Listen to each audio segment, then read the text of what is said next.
Min din is-sena l-benefiċċju għal-ħlas tal-carers tal-anzjani fid-djar tagħhom se jiżdied għal 6,000 euro. Permezz ta' dan il-benefiċċju l-anzjani jkunu jistgħu jibqgħu jgħixu fil-komunità.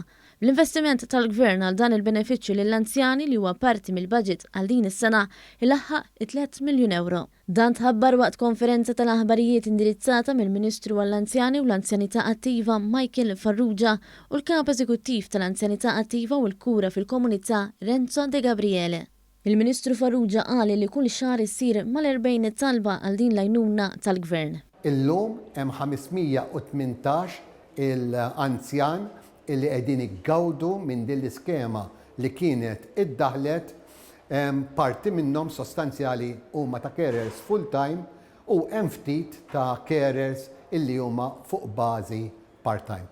Din l-għajnuna lil poplu Malti Wawċi sa nkomplu nagħtuha kontinwament għax għalina in-nies Maltin Wawċin huma priorità.